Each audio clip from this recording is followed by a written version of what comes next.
자, 선수보호연구소 총감독 최익성입니다. 자, 이번에는 프로야구 은퇴선수협에 대해서 한번 얘기를 해보겠습니다. 선수보호연구소 2024년 출범했습니다. 그래서 그냥 2024년 선수보호연구소를 제가 왜 만들었지? 최익성이가 그걸 왜 만들었지라고 생각을 하시는 것 같아서 제가 이 만들게 된 배경 굉장히 길죠? 역사가 벌써 24년입니다. 그래서 이제 어떻게 보면 참 신기한 게 2000년도에 선수협이 생겼고 2012년도에 은퇴선수협이라는 게 생깁니다. 그 생기는 과정과 그 생기게 된 배경, 그리고 은퇴선수협회가 해야 될 거에 대해서 제가 한번 정리를 한번 해드리려고. 그래야 이제 지금 2024년에 선수보호연구소에 대해서 여러분들이 이해하기가 편할 겁니다. 자, 2012년 일이죠. 2012년 일입니다. 은퇴선수협이 정확하게 생긴 건 사실은 초상권 문제가 발생되면서 이 은퇴선수협이라는 게 생깁니다. 뭐냐? 자, 프로야구 선수들의 초상권을 다 관리하고 있었어요. 선수협에서. 근데 그때는 이제 우리 은퇴선수협회라고 제대로 된 협회가 있는 게 아니라 프로야구 선수협 밑에서 이제 선수들하고 같이 붙어 있었습니다.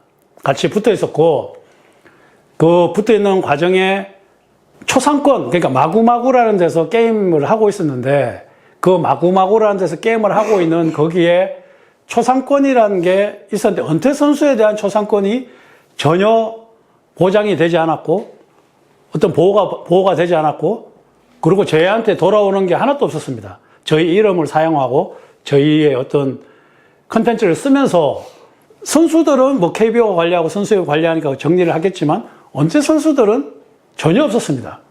거기에 대해서 반문을 몇 명 했습니다. 그게 누구냐? 그리고 여러 몇 명. 아니, 쟤네들은 왜 우리 거 쓰는데 왜 우리는 돌아오는 게 없어? 라고 선수협에다 얘기하기 시작하니까 그때 이제 저희가 선수협 밑에 있었으니까 선수협에서 그러면 한번 소송을 한번 해볼까? 이런 얘기를 했습니다. 그래서 소송을 하시죠. 왜냐하면 우리 이름을 쓰고 있는데 돈은 왜 저기서 벌고 그때 굉장히 수익이 컸거든요. 마구마구가 그때 KBO 타이틀 스폰서였고 그리고 그 정도면 얼마나 매출이 제가 그때 느끼기에 한 2천에서 3천억 정도 제가 들었어요. 그러니까 타이틀 스폰을 할 수 있겠죠. 뭐 물론 마구마구 제 CJ가 있지만 어떤 그런 형태였습니다. 근데 뭐 그걸 떠나서 그분들하고 뭐 마구마구 척지고 이게 아니라 이거는 이제 세상에 통용되는 룰이잖아요. 저희 이름을 쓰고 저희 기록을 쓰고 저희 콘텐츠를 쓰는데 돈은 저기서 2, 3천억 버는데 우리는 은퇴 선수들은 하나도 돈을 못 받는다. 뭐 노래방에서 뭐 저작권 쓰고 돈 못 받는 거랑 똑같은 거예요. 이제 그 문제가 불거지면서 이제 그러면 이름을 빼라고 해라 라고 해서 이제 소송이 들어가게 됩니다. 거기에 동참한 사람이 은퇴 선수들 중에 10명이 안 됩니다. 왜냐하면 또 이 소송이라는 어떤 이름이 또 대외적으로 또 밝혀져야 되고, 그리고 또 그때는 이제 KBO나 어떻게 보면 마구마구나 거기 또 밉보일 수도 있는 여러 가지 뭐 상황들이 있습니다. 뭐 굉장히 서로 모르는 상황들. 근데 뭐 이 동참한 10명 미만의 선수들은 그런 거 필요 없다. 그냥 나는 내 이름 안 써도 되고 게임사에 안 들어가도 되니까 그냥 다 뺐으면 좋겠다. 이런 얘기들이 있어서 그냥 저희들이 한동안 여러분들 기억이 날 겁니다. 마구마구의 최익성이 다른 이름으로 나왔을 때가 있어요. 최아성인가? 아무튼 뭐 좀 다른 이름으로 바뀌었습니다. 기억은 정확하게 안 나는데 그런 식으로 이름을 사실 소수니까요. 뭐 전체 쓰는 선수가 한 1,500명, 1,000명이 된다면 저희 뭐 10명은 소수니까 뺐습니다. 근데 여기서 여러분한테 드리고 싶은 말이 뭐냐면 약간 지금 제가 선수협 선수보호연구소 만드는 거하고 똑같습니다. 그때 저희들은 잔잔한 강에 돌을 하나 던졌을 뿐입니다. 9명이서 돌을 던졌어요. 근데 9명이 매장될 줄 알아서 이게 파장이 없을 줄 알았는데 이 파장이 어느 정도 샜냐 하면 그 다음부터 다른 게임 업체들, 마구마구에서 독점하던 게 이제 약간 슬러그다, 뭐 지금 여러 가지 다른 업체에서, 초상권을 가지면 우리도 게임을 만들 수 있네라는 어떤 그 시장이 생긴 거죠. 그러니까 독식하던 시장이 다른 뭐 JYP가 있다면 하나가 있다가 SM이나 YG가 생긴 거죠. 갑자기 슬러그다 이런 데가 막 생겨버린 거죠. 생기면서 이제 초상권이라는 거를 이 세상에 알려지게 됐습니다. 저희는 그것까지 생각 안 하고 단순하게 저희는 소송 들어간 이유가 우리의 권리, 우리 걸 썼으면 우리가 받아야 되는 게 당연한 거 아니야? 이거였어요. 그냥 이 정도 큰 파장이 일어날 줄 모르고. 근데 9명이 처음에는 이름을 빼버리길래 솔직히 말해서, 좀 이름 빼버리면 끝나는구나. 이런 좀 약간 두려움도 있었고, 뭐, 사실 처음부터 빼도 된다는 생각으로 어차피 돈 못 받는데 그 이름 올리면 뭐합니까? 솔직하게. 그 이름 있는 거랑 없는 거랑 뭔 관계가 있습니까? 라는 생각을 했기 때문에 그랬지만, 이대로 끝나나라는 생각했는데 굉장히 파장이 커졌습니다. 그래서 지금 이 게임이란 이런 게 생기게 되고, 초상권이라는 게 생기게 됐습니다. 다른 업체에 한 3-4군데가 붙으면서 초상권 계약을 마구마구만 하는 게 아니라 다른 업체랑도 하게 되면서 이게 굉장히 이제 시장이 조금 열렸습니다. 그러면서 다른 업체에서 쓰기 시작하고 초상권을 줄게 우리한테 줘라. 이렇게 저희 이름들을 사가기 시작하고 저희 컨텐츠를 사가기 시작하면서 이제 마구마구에서도 어쩔 수 없이 저희 이름을 쓰면서 초상권을 지급하게 되는, 은퇴 선수들한테 초상권을 지급하게 되는 그런 상황이 생겼습니다.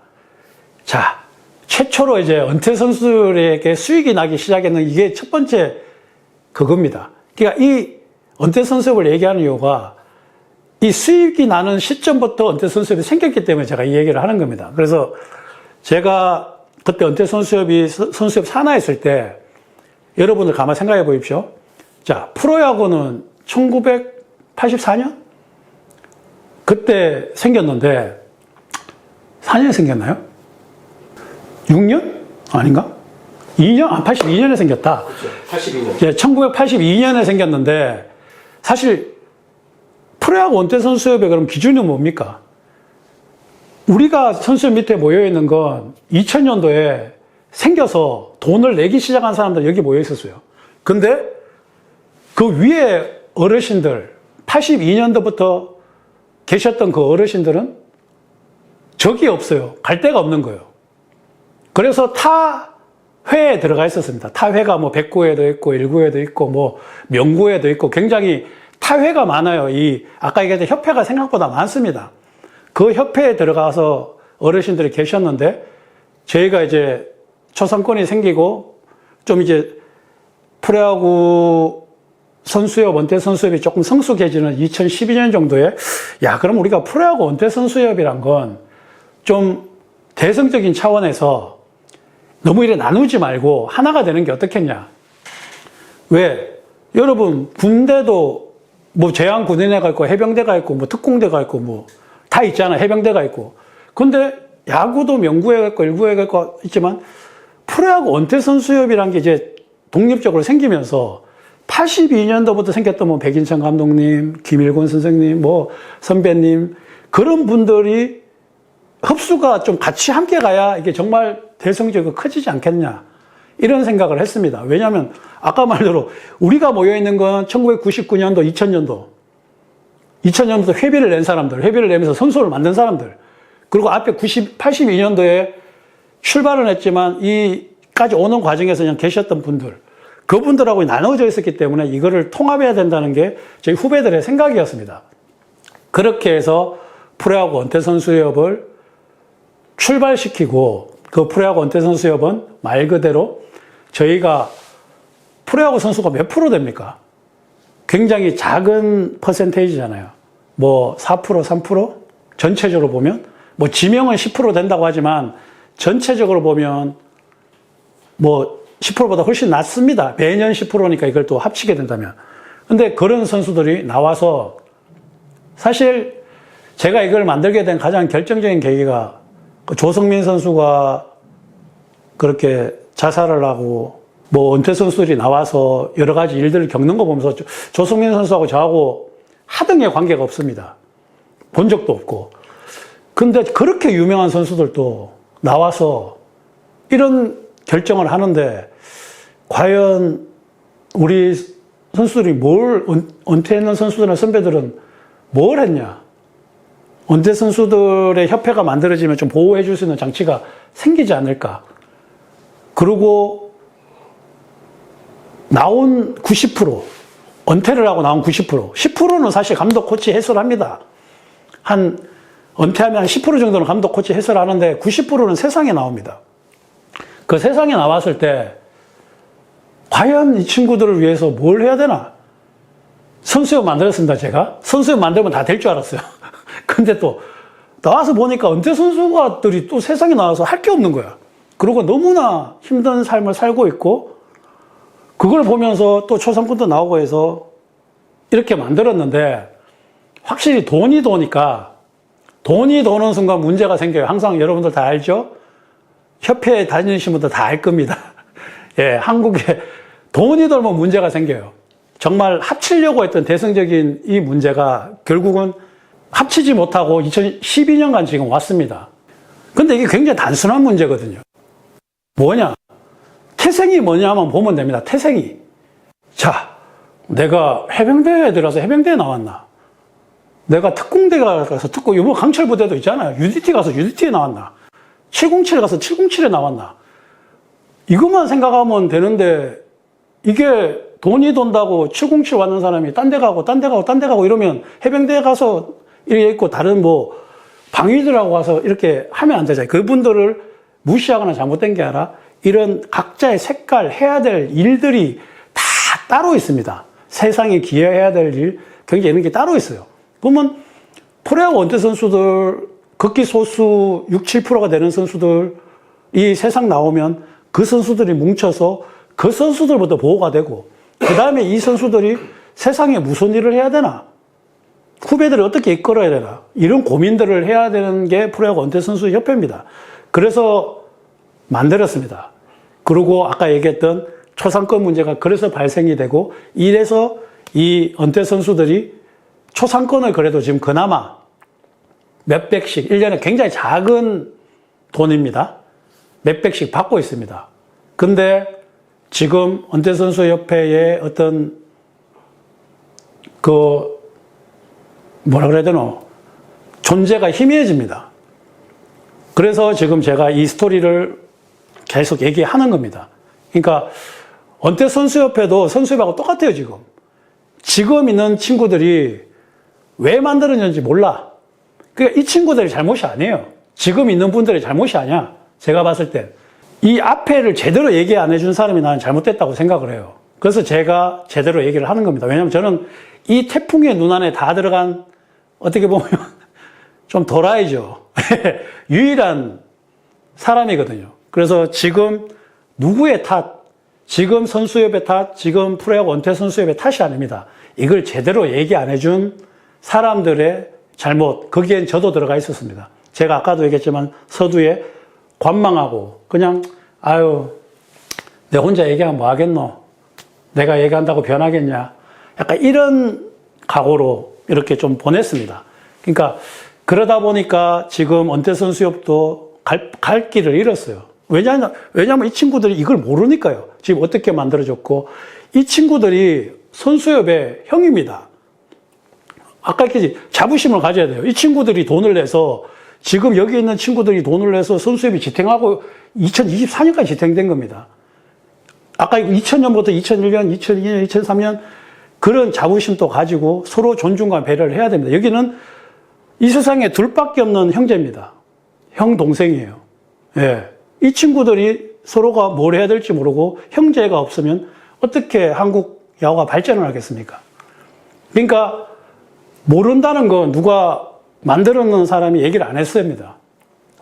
제가 2024년에 왜 이런 얘기를 하냐면 마지막으로 얘기한다면 제가 2012년도에 혼자서 전국을 다니면서 오키나와까지 가서 은퇴 선수들한테 이 은퇴 선수 협회에 필요한 걸 설명하고 서명을 받고 동의서를 제가 300몇 장을 받았습니다.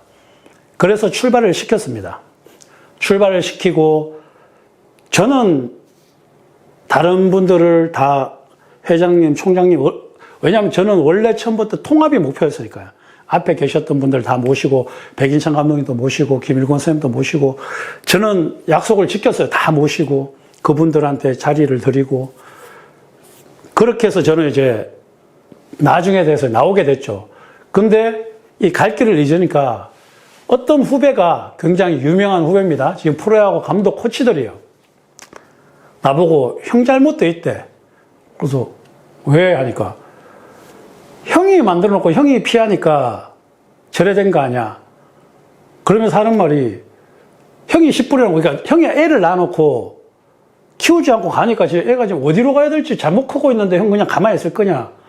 야, 이 얘기를 듣고 제가 약간 좀 충격을 받았습니다. 그래서 맞거든요. 제가 정말 저 혼자서 위임장을 몇백 장을 받고 법정 사움을, 저 법정에도 한 7번 썼습니다. 그건 이제 뒤에 좀 디테일한 건 뒤에 얘기할게요. 몇 번을 쓰고 했는데 그렇게 만든 협회입니다. 진짜 배앓이에서 아프게 나왔습니다. 근데 그거를 제가 너무 무심하게 놓고 나와서 다른 일을 하지 않았나. 그런 생각이 작년 겨울에 그런 소리를 들었거든요. 그래서 굉장히 주마등처럼 많이 지나갔습니다. 그러니까 아까 얘기했던 저 이 선수보호연구소를 만든 이유는 자, 12년도에 그 아프게 프로야구 선수협회를 또 나왔는데 제가 제대로 된 얘기를 안 하고 제대로 된 메시지를 안 주니까 지금 이 프로야구 은퇴선수협이 어디로 가야 될지 모르는 거예요. 이 방향성을 잃어버린 거예요. 그러면 이 친구들, 아까 얘기했지만 이 친구들의 잘못이 아니라 나왔는 내가, 만들어는 내가 잘못이다라는 제가 책임감을 가지고 지금 뛰어드는 겁니다. 그러니까 단순하게 지금 이 선수보호연구소가 그냥 만들어지는 것이 아니라 정말 이런 12년도에 선수협, 그리고 2000년도에 선수협, 그리고 12년도에 프로야구 은퇴선수협, 그 뒤에 하나 더 있습니다. 이런 걸 거치면서 결국은 한국 야구가 이렇게 가고 있었고, 이 야구에서 끝나는 게 아니라 지금 스포츠보호연구소라는 게 생기게 됐습니다. 그래서 이제는 제가 관망하고 있지 않을 거다. 그 메시지를 주기 위해서 응답하라 2012편을 제가 지금 얘기를 하는 겁니다. 그러니까 절대 제가 놓은 자식은 이제 버리지 않겠습니다. 그게 제 마지막 메시지입니다.